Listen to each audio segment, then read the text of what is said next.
With thousands of busy eateries to choose from, the capital city of Columbus has a lot on its plate. But one restaurant offers a fresh new philosophy, with a side of fries. A lot of people want to do everything new. They want to build a new building, they want to have new stuff.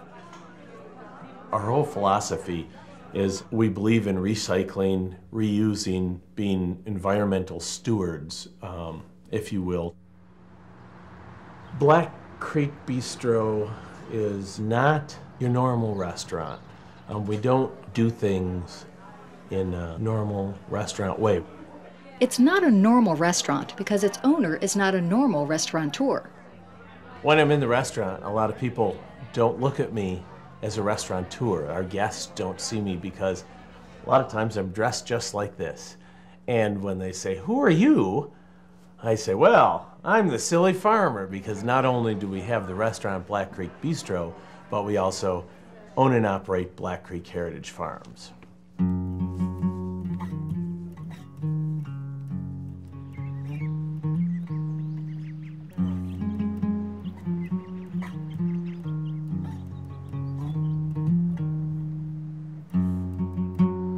Ultimately, I guess I would have to be about 50% of both, of restaurateur and farmer.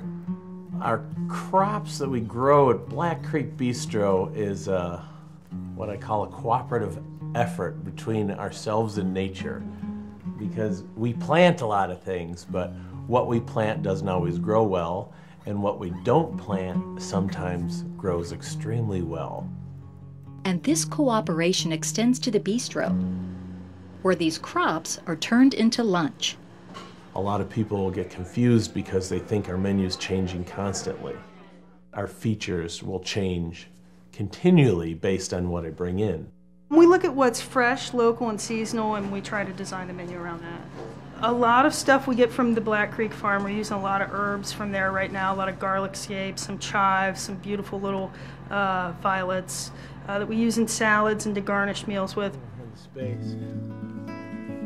With me being able to be only less than 15 miles away on the farm, I can be at the farm, I can be back at the restaurant. Sometimes in the middle of the day, people will see me bringing stuff right in that's just been picked to the restaurant. It's amazing getting produce that comes in a wicker basket, not a cardboard box. It's still warm from the sun, and what chef doesn't like that?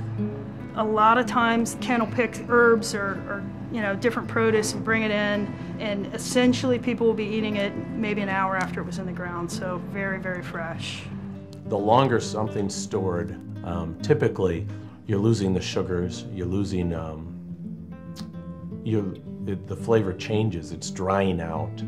I don't know how to describe that, but you can see how much greener it is, how much crisper it is. When you get those new pickings and they're very fresh like that, it just explodes in your mouth. It just tastes fresh, it tastes like the earth, and that's delicious. And local food draws local people who eat it right up. We were just talking about some different herbs and spices and why the food tastes so good because it's fresh. And I was really excited to hear that, he was going to be having stuff from the farm brought into the restaurant. I thought it was a really wonderful thing. Well, I'm a real big fan of eating locally, trying to get as much food from the local area that you live in. And he is really one of those who promotes that. So it's great. It would be easier if I had a big freezer. I could get all the stuff in prepared, I could control my costs, it would be the exact same. I could have a lot less labor in the kitchen because I could just open stuff up, thaw it, and cook it. And that would probably make me a lot more money. But we try to serve fresh product, we try to serve local product because we feel that supporting the local economy is important. But local food is just one part of the Black Creek equation. There's local art, salvaged barnwood floorboards, and recycled trash. Any of the scraps that we have that we can't go into our stocks or our soups, then we bring back. I let the birds scratch through it to get anything that they want, and then we'll take that, pile it with wood chips and everything, and compost.